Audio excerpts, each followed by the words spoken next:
And a very good afternoon, everybody. Welcome in to another edition of This Week at Phillies Baseball Playoff Edition. I'm your host, James Scorza, with you, and with me, as always, is my group of companions on a busy, lousy weekend, gonna admit. And joining me here today is my good friend from the Past and Half Sports Show, Joey Marks. Austin Hammel will join us momentarily.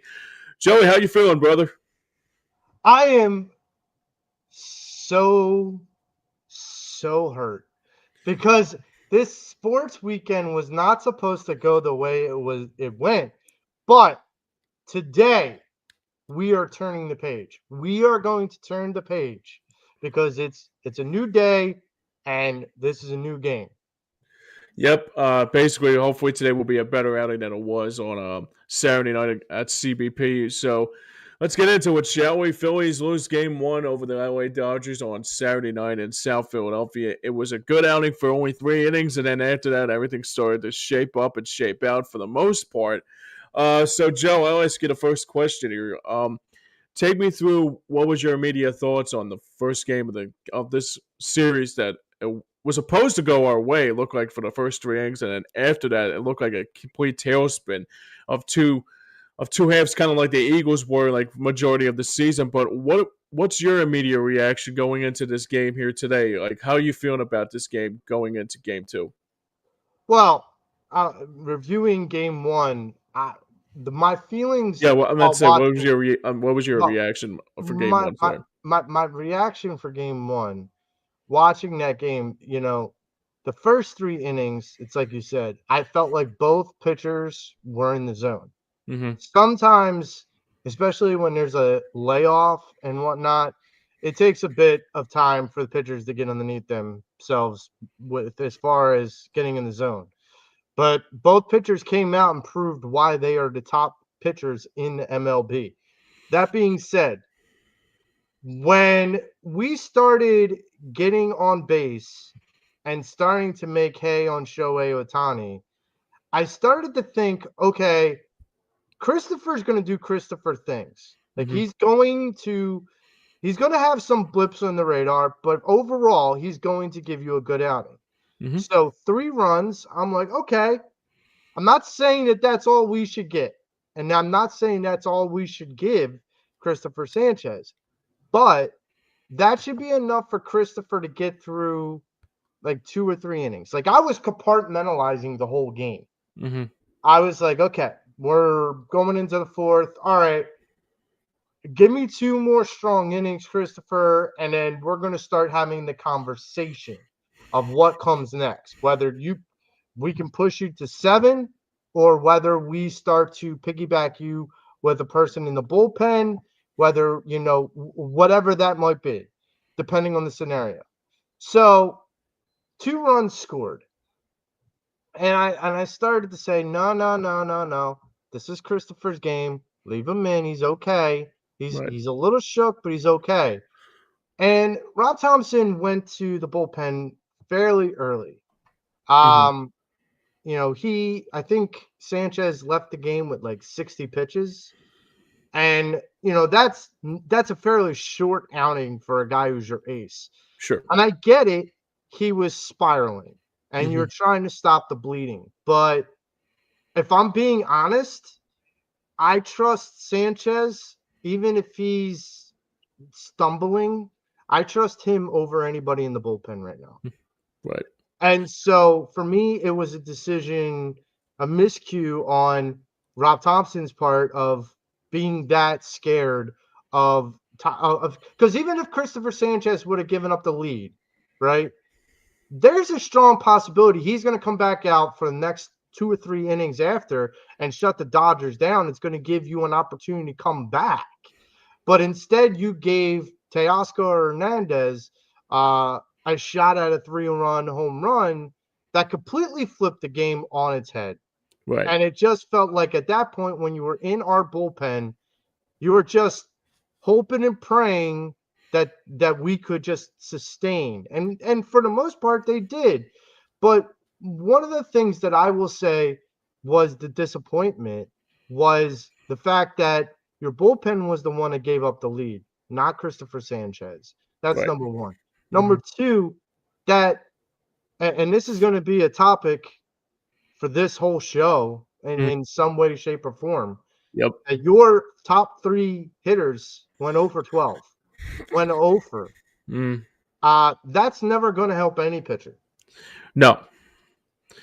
It's the thing about it too that you bring up is a very good pointer. Is that you just brought up here with the bats going cold for 0 for 12 on that 1-2, like the 1-2-3 batters and Turner and Schwarber and Harper going 0 for like that whole entire game. I mean, the thing that was really surprising to me is especially hearing about that Ranger Suarez was available, especially for the game on that one. And joining us now is Austin Hammel. Good to see you, man. How you doing, buddy? Going, guys. My fault. I genuinely lost track of time. Last time I had looked at my phone, it was 2:45. I thought like maybe 35 minutes had passed. It was 4 o'clock. No worries, buddy. So I'll ask you this question before I get into my point here. What's your immediate thoughts on Game One going how the way it went? Obviously, that did not go the way we wanted it to go. But how are you feeling going into Game Two? Are you feeling confident, or you feeling that there's a cause for concern going into Game Two? I'm still feeling confident. That game, I feel like it was a feel out period. LA got the better hand of it, even though we struck first and took the lead early. It just happened that we weren't able to hold that lead. Game two, same environment. Pitching matchups looking good in our favor. I like our chances tonight. Yeah. So for me, I know I've been preaching to this choir for quite a while now. Like I said, I've been want to see a Roy Halladay performance because obviously how much of a big playoff, like how locked in I'm into this postseason. But the one thing that was really disappointing to me on Saturday was like what Joey brought up here, that the bats went for 0 for 12 majority of the game and not like basically couldn't be stopped with Shohei Ohtani. The other thing that was really surprising me too is that Ranger Suarez was available to pitch if he wanted to, but now I'm starting to think that like why wasn't he in the game to be not in the game to begin with, obviously, because it was David Robertson who was on the mound, obviously, and that's when the blow up started to happen more and more.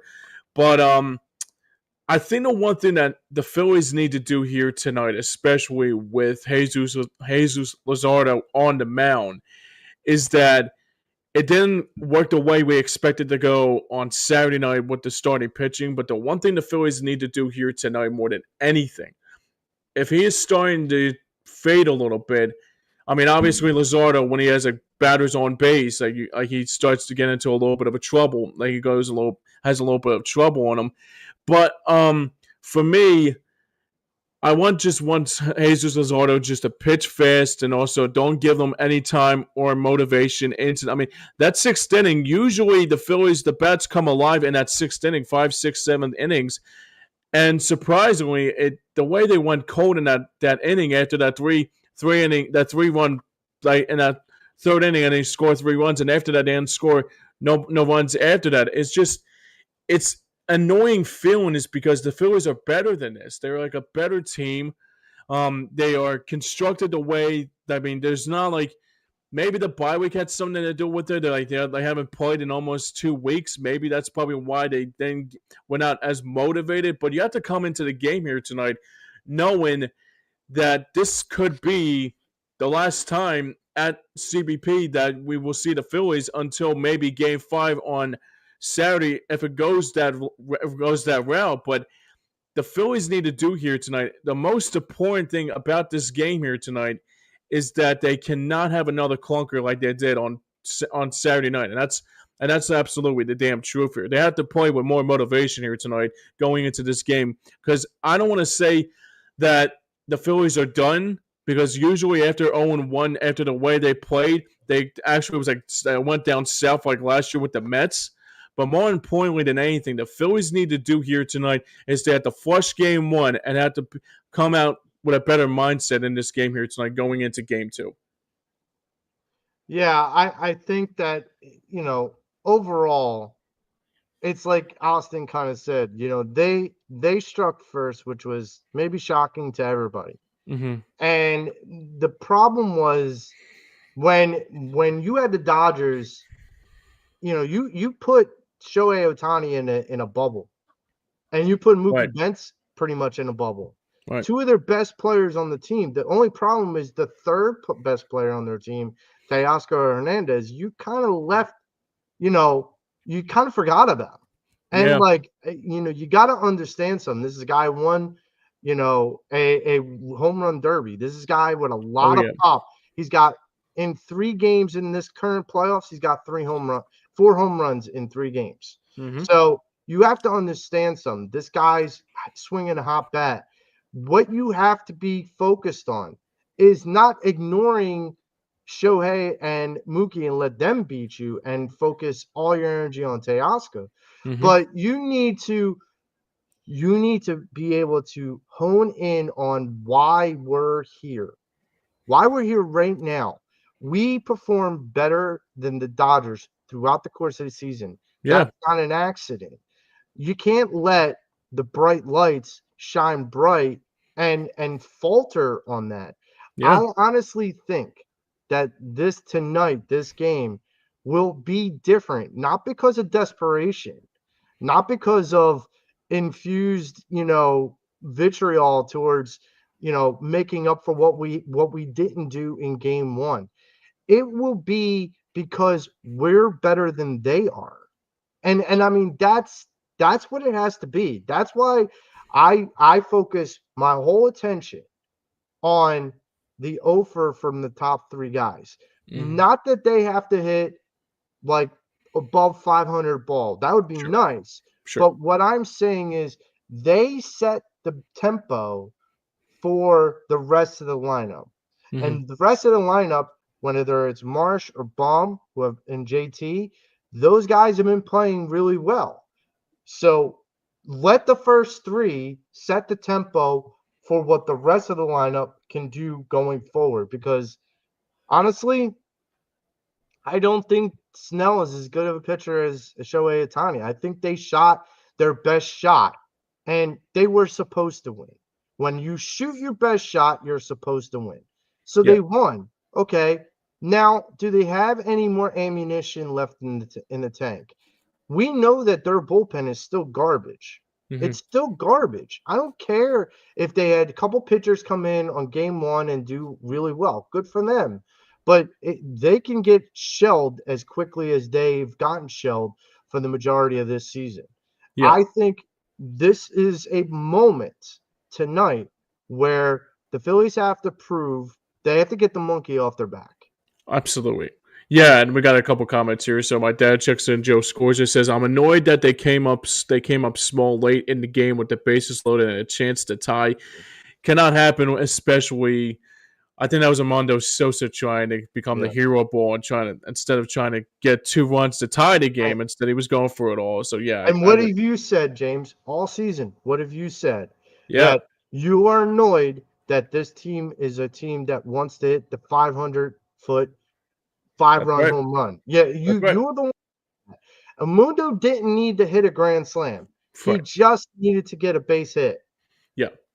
And that's the thing, because you think about it too, Joe. That's the thing I was really annoyed about, because it felt like they early on in the inning, like the 3rd inning, they actually were hitting him, like in the words of baseball's new term would be, hit them where they ain't, and they were doing exactly that with JT with those 3 runs right there to give the Phillies a comfortable 3-0 lead, and then since the Dodgers took basically the life out of the ballpark in that game on Saturday night with Teoscar Hernandez's home run.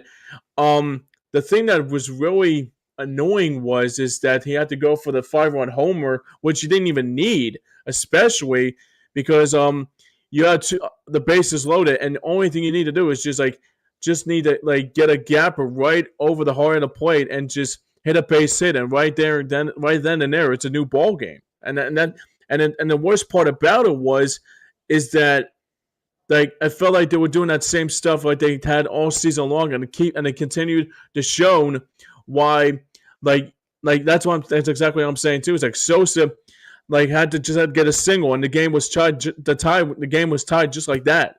That's the one thing the Phillies needed to do, is that they had to go back to the small ball, especially coming into this game tonight, let alone being down 0-1 and hopefully not be down 0-2.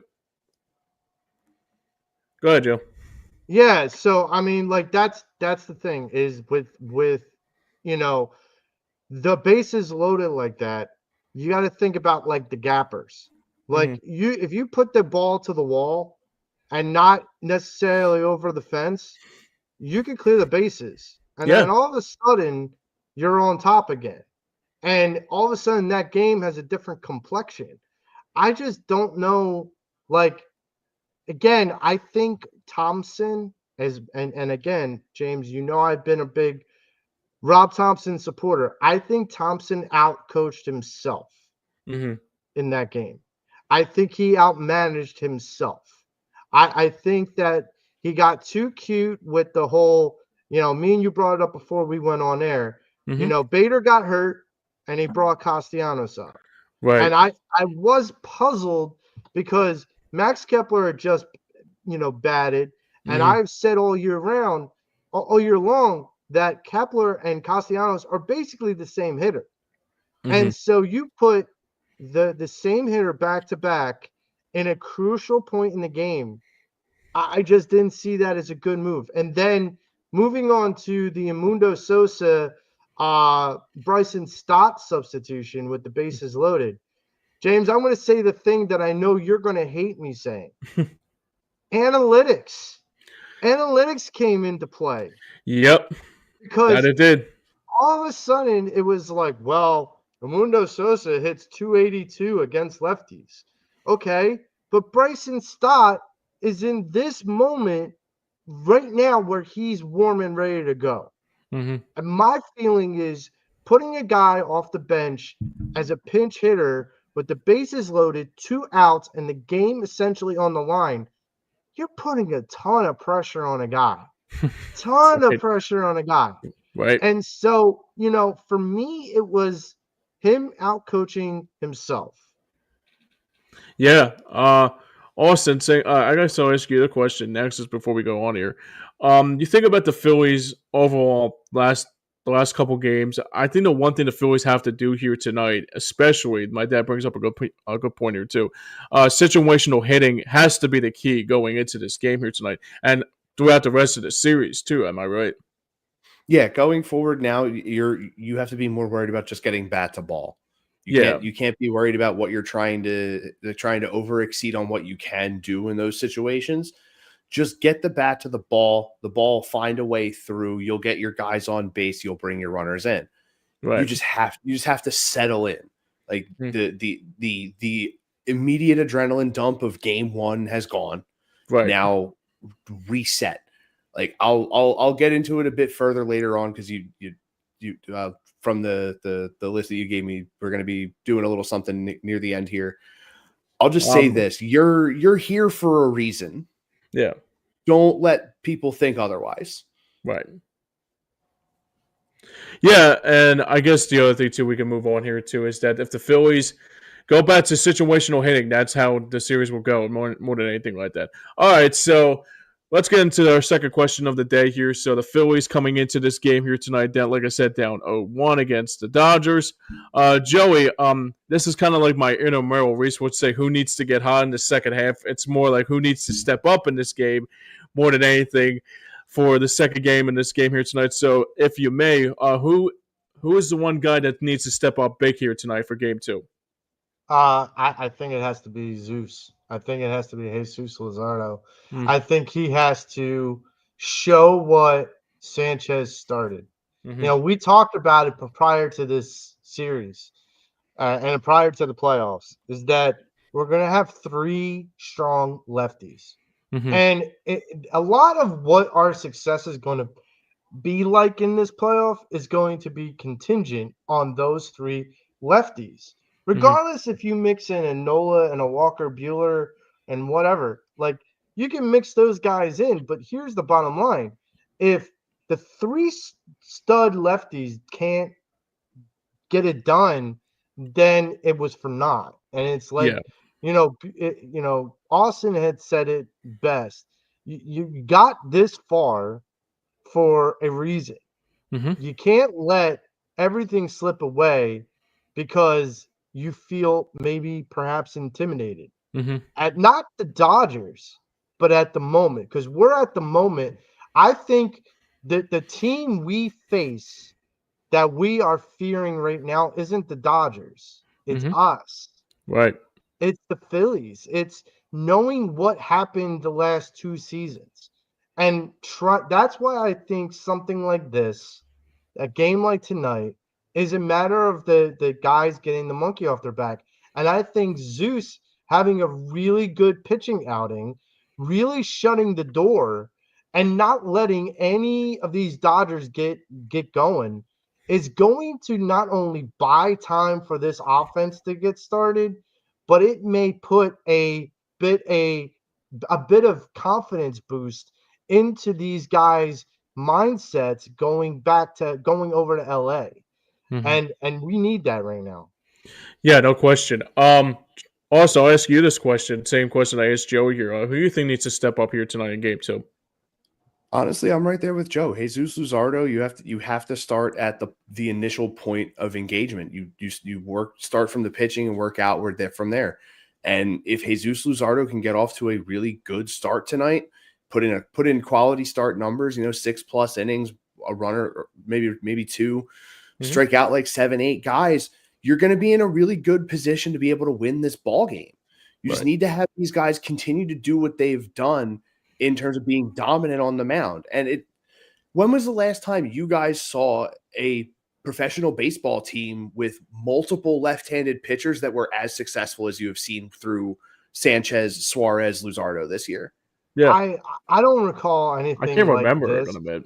I remember the Red Sox back. What do I want to say? Maybe it was the Red Sox, or maybe the Yankees, maybe probably. 2012, 2013 Red Sox, where they Oh, had yeah. like a couple lefties, Yeah. but like that was it. But I mean, Yeah, those and guys, even then, that Red Sox team only had 2 really good lefties, and Sure, they were smattered throughout a rotation of really solid right? guys. You have Absolutely. 3 of them consecutively anchoring your starting rotation. Hmm. Not many Absolutely. guys have great numbers against left-handed pitching. So we've sort That's of true. cornered the market there. You need these guys to do exactly what they have been doing all year and be dominant on that hill. Everything else falls into place from there. If you can get the battery going, the offense will show up.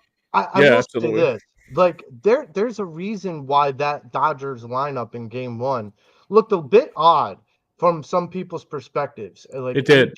AJ Kane, I think it was. Guys like Max Muncy, who would normally get the start, they had to come off the bench because he's not good against lefties. Mm-hmm. Like there's some guys, and Austin hit the nail on the head here. Yeah. Is that having the premium on left-handed, like not just left-handed pitchers, but good, talented left-hander pitchers? It makes the manager for the opposing team have to rethink and retool their lineup to not necessarily put the guys in their lineup that ultimately would be their best lineup. Max Muncy in the lineup is much better than out of the lineup. Max Muncy inside that Dodgers lineup makes that Dodgers lineup better. But taking him and not having him in there because of a lefty on the mound, that makes a difference. Will Smith is playing hurt, and they're concerned about his numbers against lefties. Mm-hmm. Like there's a lot of people that are at a disadvantage when talented batters that are a disadvantage when they're facing a left-handed pitcher. And so the Phillies have to use that as their advantage. And the more that someone like Jesus Luzardo buys time for this Phillies offense to crank out some runs, it puts more pressure on this Dodgers lineup to be able to crank out or respond. And that's why I guess my caveat to all this, that even though Jesus is the guy that we need to count on for this game, the other team of this has to be the first 3 hitters. Absolutely. Those guys have to send the message. Those guys have to start to get these Dodgers guys scared. Because look, I'm telling you right now, there's a perspective that if you get to this Dodgers pitching staff, the starting pitching staff, they might get shook early. Yeah. Roberts might go to the bullpen early, and that is not a bullpen he wants to go to early. So No. force his hand. You guys make very good points here, and I gotta say right now, this was actually better than I expected, though. But I would say this, though, the one thing that needs to step up here in this game tonight is perfectly well said by you, Austin, and perfectly well said by you, Joey, is that Luzardo needs to step up for the pitcher, for the Phillies tonight on this pitching behalf.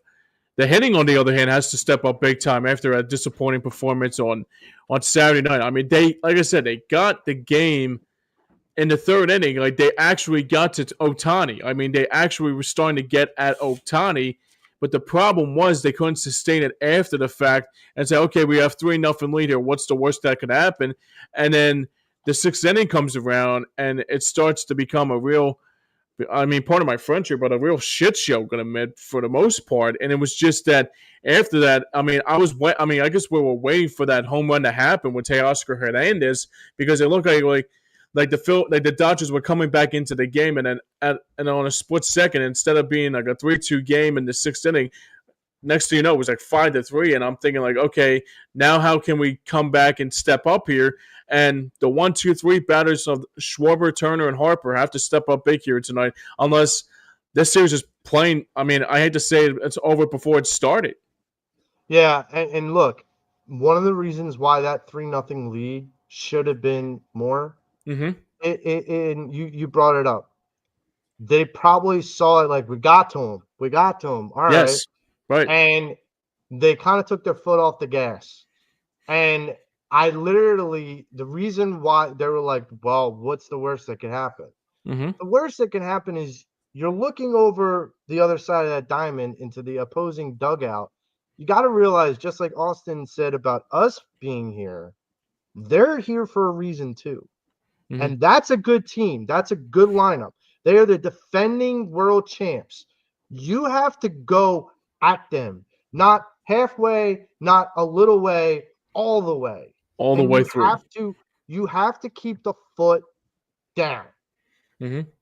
In the words of the Eagles would say, take it to the limit one more time. That's exactly what we need to do here. So I got one more question to ask you here when it comes to stepping up here tonight. I think the one thing that has to step up in this game here tonight, that's on a segue into our next topic here, is that the bullpen needs to step up big after that disappointing outing last night too. Oh, not last night, Saturday night rather. So for me, if Luzardo goes a full 7 innings, I think it will be easier said than done that the Phillies have the comfortable lead. Luzardo pitches a stellar performance here tonight, and you only have to worry about probably Strom and Duran and probably Robertson for your 7, 8, and 9 hole. So for your innings from 7, 8 to 9. I mean, I would be okay with that more than anything, because I think the one thing that was missing about it was that Sanchez got into trouble early on in the 6th inning, and he was starting to get some trouble. But the question I wanted to ask is that, like, I don't understand how Ranger Suarez wasn't available, because it makes a kind of sense here, because I saw it on some of the posts here on the radio shows and also podcasts were asking, where was Ranger Suarez if he was available? So I'll ask you this question here. So say, for example, Luzardo struggles here tonight and he gets a little bit into trouble. Do you put in Ranger Suarez in that situation, Joe? No, and I'll say why. Mm-hmm. Because the next guy that you're going to have to put in for Game 3 will be Nola, and that's fine. True. Right. But then Nola, like, what if he struggles? I mean, one of the things that I don't know what you can do there. I'm surprised about. People bring up Ranger. I would have changed it a little and brought in Walker Buehler. I would have now. I don't. That makes a lot of sense more than anything. I don't know if like the probables have been set for 3 and 4, but my feeling is this: whichever would have been, whether it would have been Ranger or Bueller that would have came in or comes in for Luzardo if he struggles, then you got to think, okay, are they able to still be used for Nola? Because God forbid we lose this game, we're in do or die situation in LA, and you need to have enough bullets in the gun to be able to put out the fire. And I think a lot of people who have scrutinized, Topper about how he used or what he used in the bullpen from the bullpen in game one, my opinion is Strom was fine, Robertson was fine, even Kirkering was fine. I think the bullpen, I mean, Robertson made a lot of mistakes. And that's going to happen. It's a good team, and he's going to make some mistakes. The thing that I think really kind of the guy I think needs to be utilized more out of the bullpen is Tanner Banks. I think Tanner Banks needs that inning. You brought up Strom and Robertson. If you don't have trust in Robertson after game one, Banks has got to be your guy. I agree. Yeah. I think the other thing too is that I think it will make a lot of sense if Luzardo gets into trouble. I think you got to go to Tanner Banks here. Also, I'll ask you the same question too. With the situation that happened on Saturday night with Sanchez, and then you think about now, say for example, Luzardo has a struggle here. If it's like he starts to struggle a little bit, like in that situation, how would you? Maybe I guess. I mean, would you put in Ranger Suarez in that situation, especially like knowing about a struggle that you have going into games 3 and 4, if that starting rotation gets a little bit disgruntled due to Ranger coming into the bullpen, coming into that game, if Luzardo struggles? No, and I think it's the same reason that Joe stated. You have guys that you can have come in and handle some more later, like longer inning situations without having to burn a starter for in case you need them for this series running a bit longer than you were hoping to potentially, say walk in, get it in 2-1. But if this series goes the full 7, five. Sorry, yeah. If this goes the whole 5, you need those starters available. Sure. You're gonna need to be able to have them to be able to really contend in these games to be able to push you through to the championship series, and you need those long inning guys to be able to get in work. Tanner Banks finished with, what was it, 67 and a third innings, a 3.07 ERA.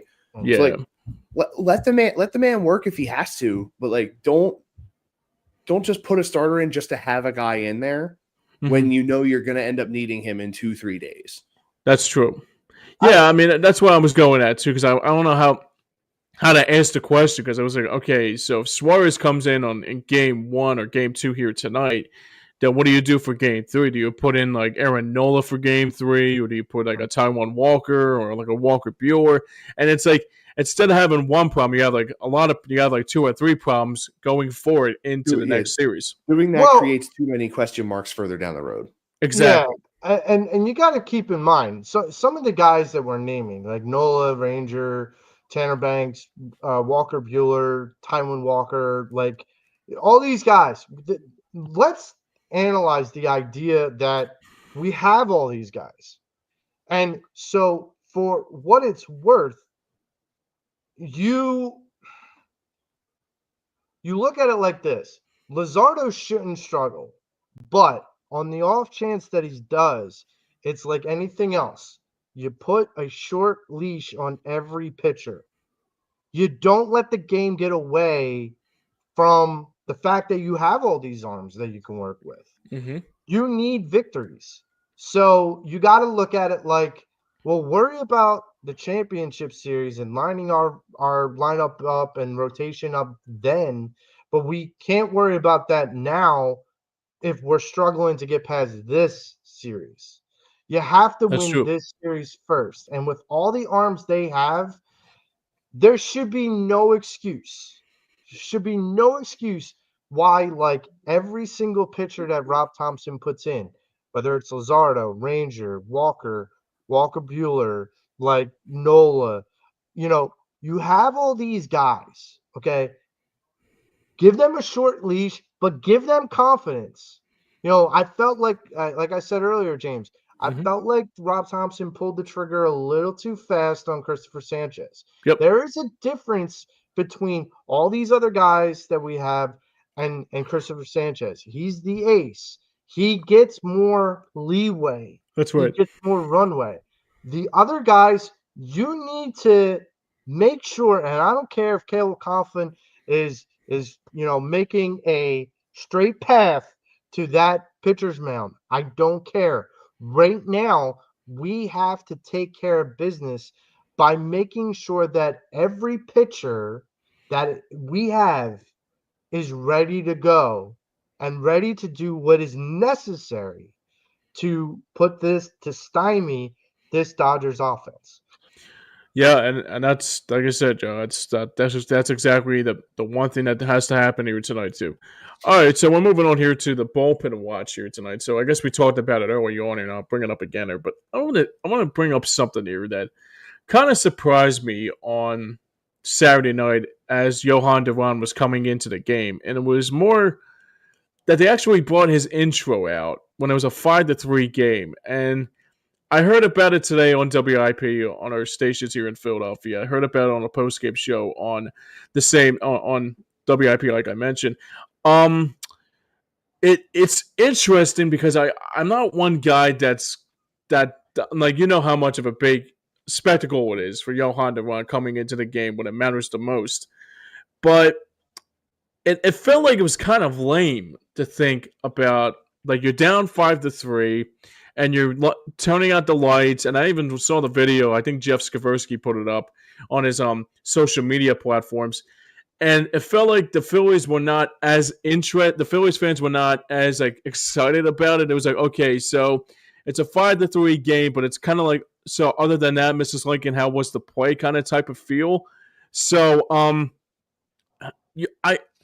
trying to figure out how to ask this, but I don't know how to. It felt like it was. What's that? It felt like the entrance was overkill, and it felt like the way that they turned the lights out. Right. It's like, turn the lights out, the party's over. That's the way it felt. Sure. And honestly, I understand all the commentators who said during the game that, they have to use Johan Duran. I'm like, dude. No, you don't. You don't. No, you don't. I'm like, listen. I'm like, first off, okay, I get that he hasn't pitched in a while. However, I think there's a mentality perspective. Like, you got to be in. Look, here's the reason why I feel like a couple years ago we beat the Padres. Sure. And a couple years ago we beat the Braves. When they came in here, it was a psychological mind F. Like, we got in their heads. We lived rent-free in their heads. You put that light show on when you're down, it does nothing to the Dodgers. It doesn't. It doesn't impress them much. Like, that's the way it is. I'll say it like this. It's kind of like you're down 3 touchdowns and you're playing the Eagles fight song and you're down like 24-9, 24-3 or something. Or if you're down 3 touchdowns, if the Eagles are down 3 touchdowns and you got someone like Jalen Hurts and A.J. Brown dancing on the sidelines, like, guys. Right. There you go. Well, yeah, you know what it is too? It's kind of like obsessive celebration while you're down 3 touchdowns, down 3 scores. Like you want to be going like berserk if you had a touch. I mean, the only probably time you probably go crazy, the thinking that you scored a touchdown, if you're just getting a bonus at the end of it. Maybe that's probably what it was. It's that, like, the reason why the fans are here because they want to see the show. But at the same time, too, you have to take the lead to start the show. It's not like, I mean, it's just it's one of those things that I like I said, I found it lame because you were down 5-3, and the worst part about it was that obviously the fans were already disgruntled as it already was. It was just a bad mix. I thought it was a really bad mix. It didn't sit well with me. Gotta admit, we need to deserve. What's up, Mitch? To see the show, we need to deserve it. That's the bottom line. You want to see the show? Win going into the 9th. Bingo. Yep. Yeah. So it's kind of like too when you think about it, I mean, there was a lot of people talking about it today, obviously, and they said like, I mean, you could have just brought him into the game, and you didn't have to do the full light show. You can just say now pitching for the Phillies, Johan Duran, or maybe if it's let's say if it's a tie game, right? I mean, do you do that in that circumstance? Do that in that circumstance, Austin? Yeah, absolutely. Because it's a tied game. You're bringing him in to keep the game tied. You want to get the crowd into that moment. You want to have that energy come up so that way you can keep that momentum carrying through that inning and into your team's at-bats. Right. In the situation that they did that whole entrance on Saturday for Duran, it felt like they didn't care. If it honestly, to put it in baseball terms, it's like you hit a home run while you're down by 12 and you bat flipped. Right. Like that's true. That's true. Like what's the point? Like that you is said, true. It removes some of the, I guess you could say, the allure of what it's supposed to mean now. Mm-hmm. It's pulled some of that veil away. Yeah. And now you're at a point where it can be seen as vulnerable. Right. That you're doing this now.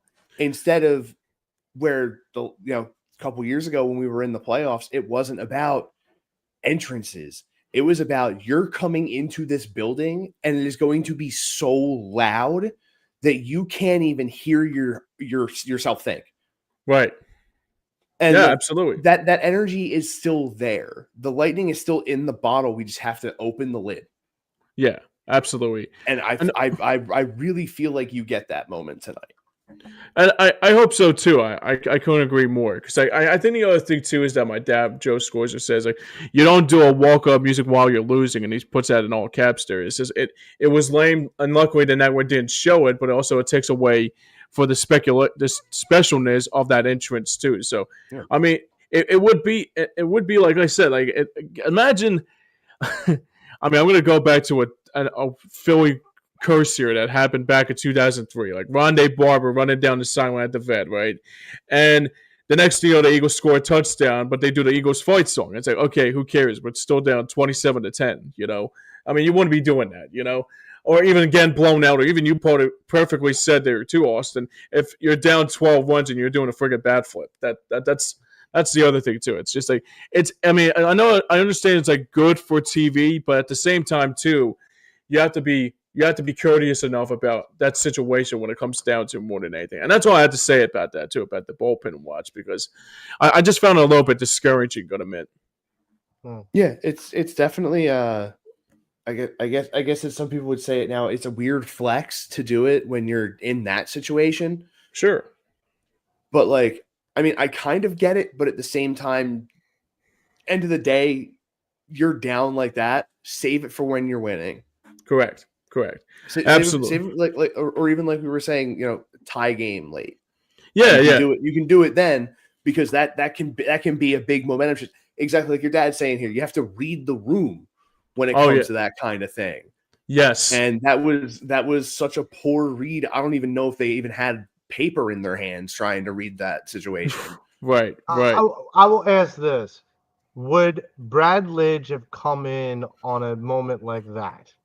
Oh, that's a good question. I don't think so. I wouldn't think so. Yeah, no. We probably would have ran out JC Romero at best. Maybe JC Romero, Chad Durbin, maybe. Yeah.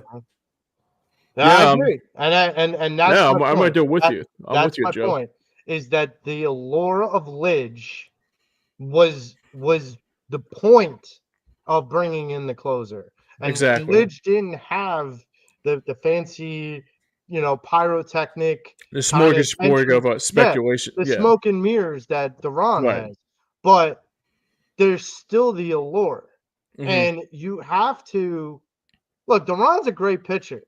There's no doubt in that. But if you start to kind of take away this guy's mojo, that doesn't help you when games matter the most. And look, I feel like sometimes knowing that you have that guy coming in when it's a one-run game in your favor, it is the most explosive stadium to be in, but we have to experience it. And the Phillies shouldn't just give that away. Yeah, and that's the thing, because like, well, I mean, the thing too with the whole circumstance about with Brad Litch being there, like the whole epitome of the closer was his saying of "lights out, Litch." Yep. I mean, you think about with the Duran thing, it's just that I don't know. I think the reason why they probably did it was that, okay, maybe okay, the fans are disgruntled, but we got to like spin nickels on our forehead to think, okay, like other than the game being out of reach, though, we got to show this entrance because they wanted to see a show. I mean, if you're only doing that, then it's just that I hate to say it, but you're not a fan. I mean, it's not. Yeah. It's not. It's You more like shouldn't come there for an entrance. You should come no. there to watch a game. Right. You're not there to see the entrances. Exactly right. You're there to see the game. You're not supposed to see. I mean, I don't know. It's probably maybe I'm just blowing smoke out of it, but I'm just like I said. It was uncalled for. Okay. I mean, if it was like a 6-5 game or even like a tie game, and then you're trying to get motivation back to the team, then that's when you do it. But you can't be doing it 5-3 and especially in a situation like that when the team is actually starting to sink. You know. Mm-hmm. So yeah, I was kind of annoyed about it. So if they do it again tonight, I'm going to be really pissed off about it. Going to admit too, because you know how pissed off I am about that kind of stuff. All right, so before we go any further here, we got a couple of the starting lineups here tonight for the Phillies and the Dodgers.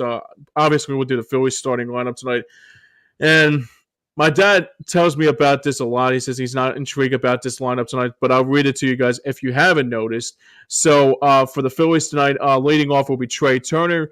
It'll be Turner, Kyle Schwarber batting second, Bryce Harper batting third, Alec Bohm cleanup, JT Realmuto at batting fifth, Nick Castellanos batting sixth, Armando Sosa batting seventh, Brandon Marsh batting eighth, and Otto Kemp batting ninth. So, Joey, what are your immediate thoughts about this lineup here tonight for the Phillies? And then obviously Jesus Luzardo pitching tonight for the Phillies, and he'll be opposed by Blake Snell. But what's your immediate thoughts on this starting lineup? Because I don't think this is a good lineup. Gonna admit. I will disagree. I think it's actually a pretty good lineup. If you go back to the regular season with Mundo Sosa, both when he hit at the 7 hole and the 8 hole, he batted over 300 throughout the season. This is a guy that is a average hitter, like well, I can't say that after he hit 3 home runs in the game, but Sure. for the most part, he's a bat for average hitter. That being said, like this guy being in the 7 or 8 hole and then having Otto Kemp, I really like Otto Kemp. I think he's a good fit, especially defensively, but I think he's got a good bat. Sometimes when you have bright eyes, sometimes they do good stuff. So my feeling is Marsh has been now the one knock that I might have is I would have batted Castellanos where Marsh is and Marsh where Castellanos is. Okay. I would have swapped them. You could have swapped it, yeah. Yeah, that's what I would have done. Gotcha. Because Costi just feels like now. Look, I could be wrong in the sense that it's like I said to you before. Costi is kind of like the linchpin to this lineup. If he gets on base, it turns that lineup, that bottom of the lineup, over. Meaning Marsh and Sosa, and then we'll see about Otto Kemp. But then you got to think you get to Otto Kemp and you still grinding away at the inning. Otto Kemp can at the worst can flip that lineup back over. Now, where this lineup needs to thrive, and I said this earlier and I'll say it again, it's got to be 1, 2, and 3.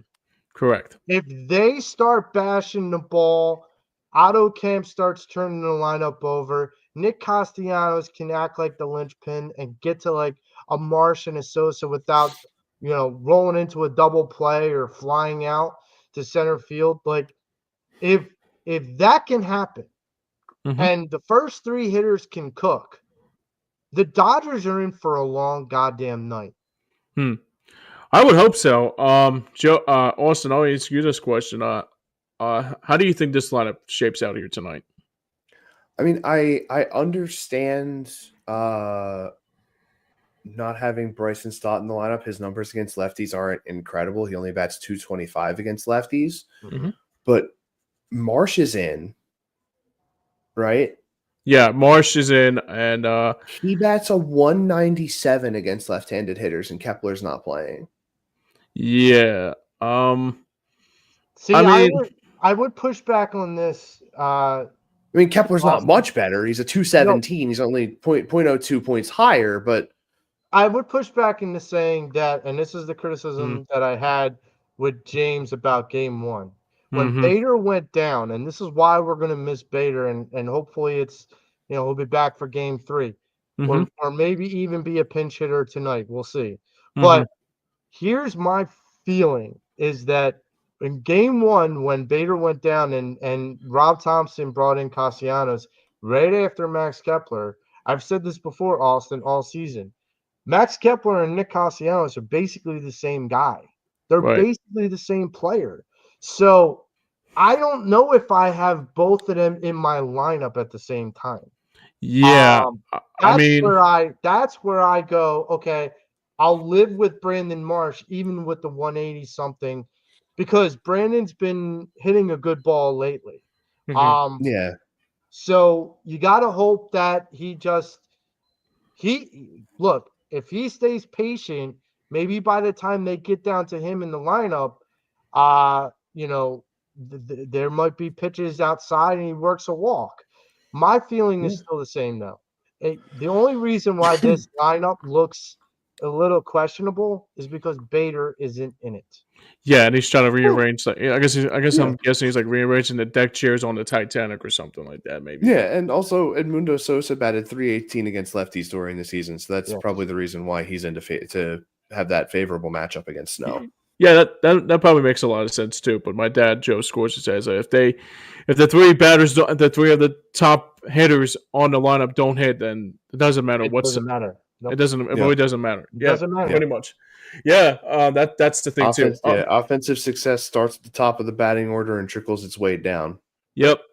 So that was the one thing that was the big key here in game one, especially with those three batters, like with Turner and Schwarber and Harper not hitting, like not even stopping a nosebleed for shit. Gonna admit, I mean it's just one of those things that really bother me with this Phillies team because like it feels like, I don't know, man. It's just I think it's probably the same level effect that they had last year against the Mets. But the worst part about it is that, I mean, even last year when they had Schwarber leading off, majority of the lineup didn't like suffer a lot like this lineup was once in a while. But that's what I'm glad Thompson didn't do. I'm glad Thompson didn't go completely psychotic and just go, okay, we're going to lead Schwarber off. We're going to have Bryce Harper at 2. We're going to have Trey Turner at 4.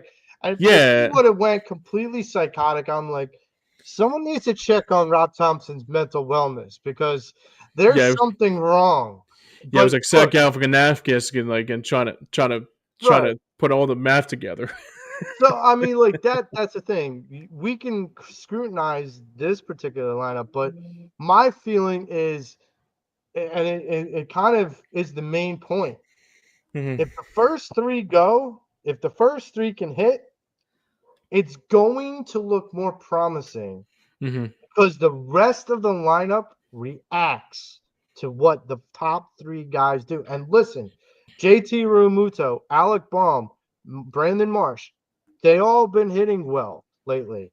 You add an Edmundo Sosa there with Austin basically just said, hitting .318 against lefties. So now you got 7 out of your possible 9 guys in your lineup that have a possibility of blowing this game wide open as long as the first 3 can start it.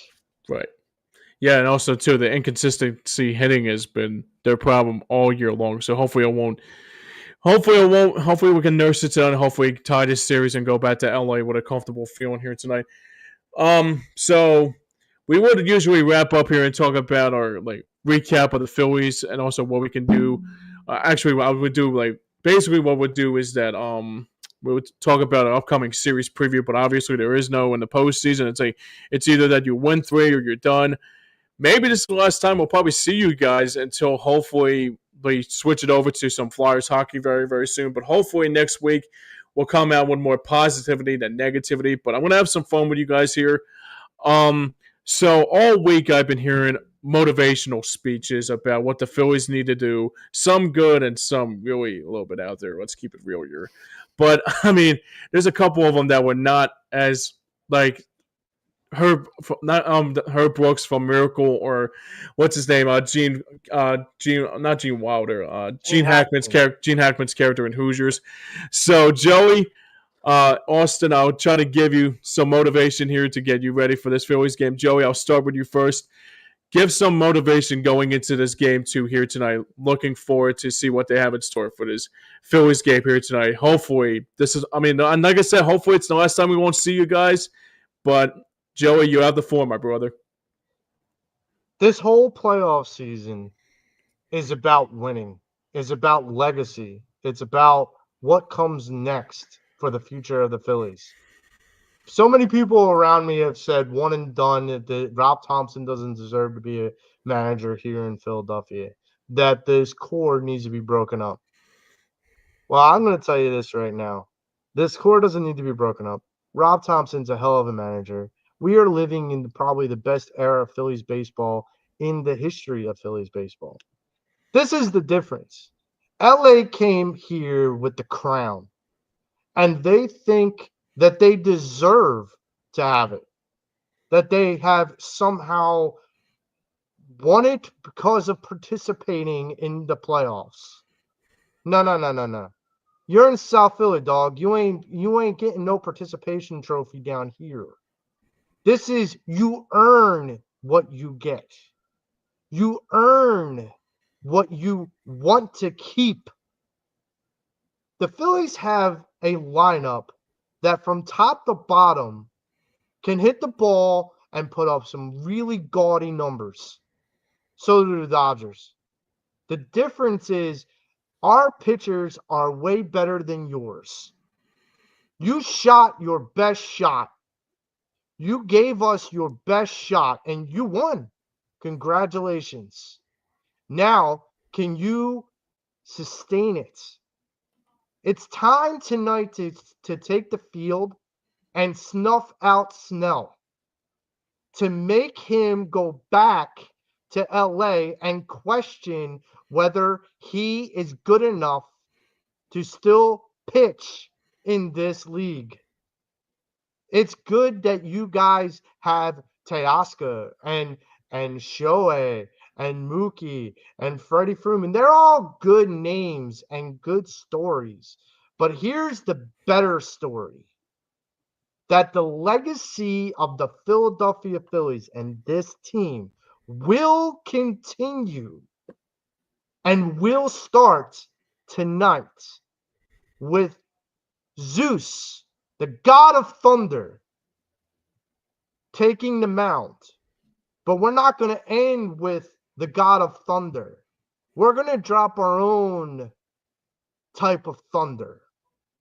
With Kyle Schwarber, with MV3, with JT Realmuto, all dropping bombs tonight. So, Philadelphia fans, go to the ballpark with your gloves ready, your popcorn in hand, and a nice cold beverage. And understand something. We are better than LA. And we start to prove that tonight. Nice. Austin, you have the floor, man. Have at it. 162 games. Took you 162 games to get yourself into the position that you are in now, and you're going to let them walk over you for 3? Is that really what you're going to do? I don't think so. You've proven through 162 games that you are one of the best that baseball has to offer. And if you're going to let them come in here and show you that you're nothing more than ants beneath their feet, no. This town works too hard. This town appreciates what you do. You work just as hard as we do. Fight until there is nothing left to fight for. It's what? 11 wins to win it all? 10, 11, something like that? Who cares? Win games, win baseball games, play baseball, walk out with that trophy. You are walking into dogfights now. There's nothing left for any of you to give except for everything that you have got. Who cares about rest days now? 10 more games, 11 more games for the rest of your life? I don't see any better trade that I've ever been offered in my entire existence. Go out there and win.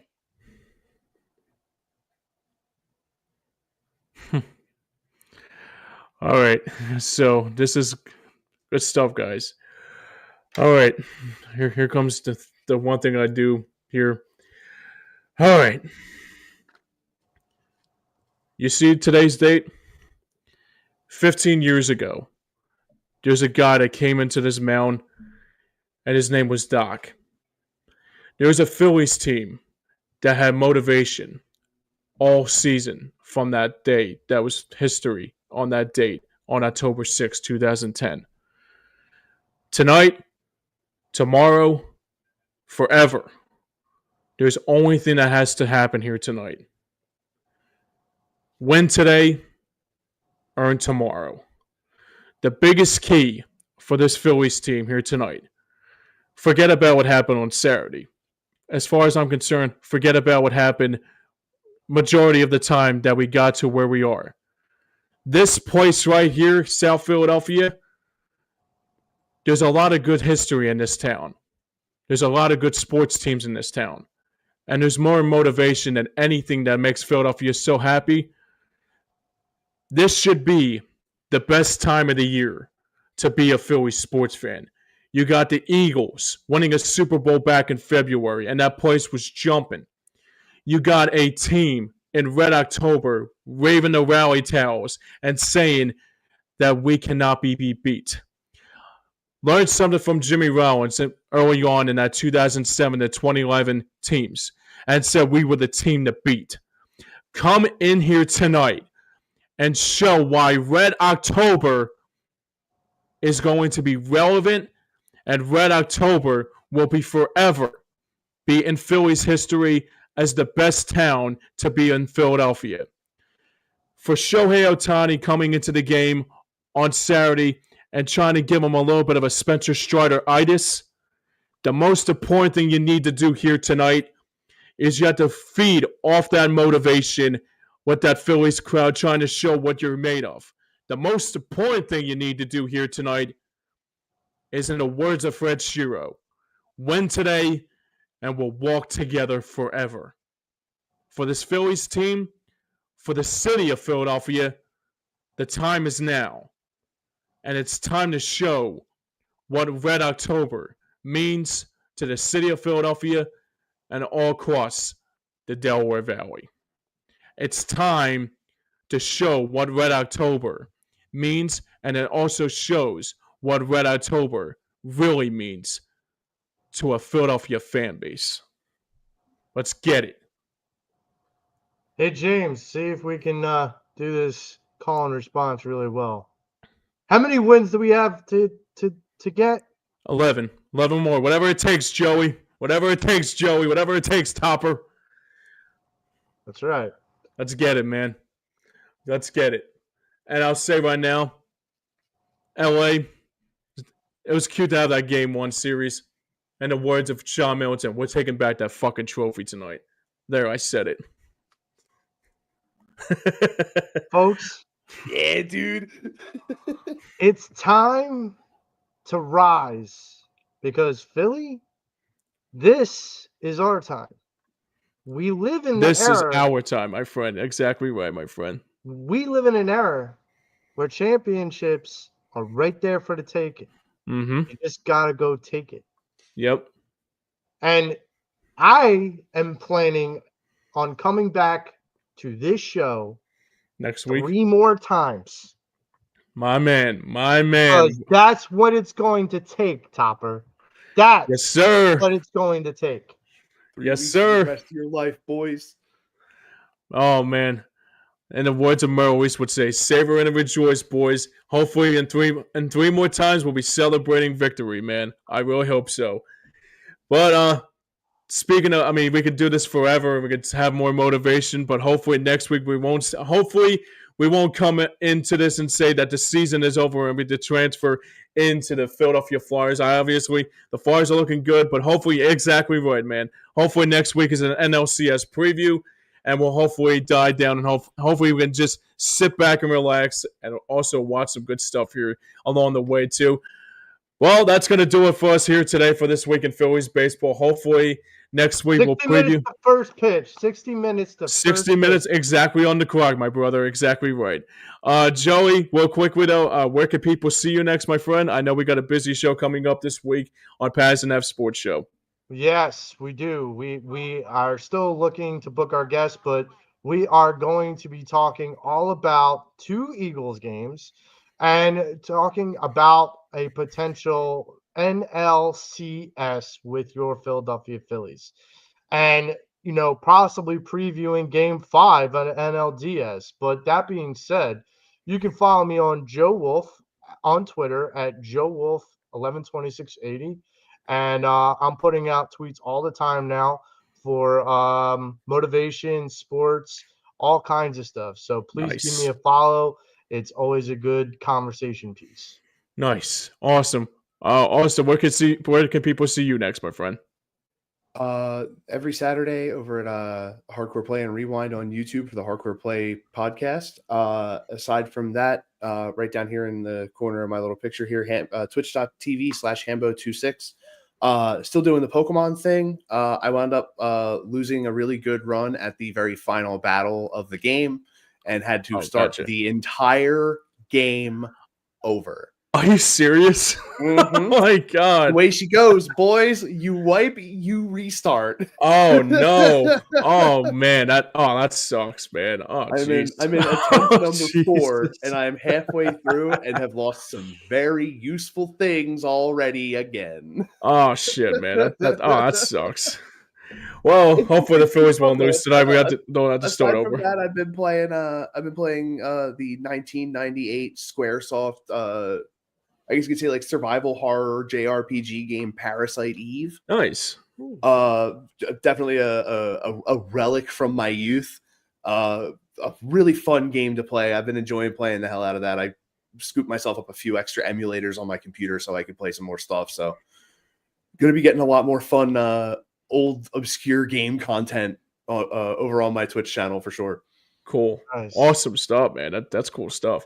So yeah, that's gonna do us for us here tonight here on this edition of This Week of Phillies Baseball. Hopefully, like I said, I'm keeping my fingers crossed we'll be back next week for the NLCS. Hopefully we'll be previewing that. But now for everyone behind the scenes and for everyone that made it work here, for Joey Marks, for Austin Hammel, for myself, James Scorza. Thanks everybody for watching. Thanks everybody for tuning in. Go Phils, and also remember, beat LA. Until then, we'll see you guys hopefully next week. Have a good one. Stay safe, everybody, and go Phils.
Great show.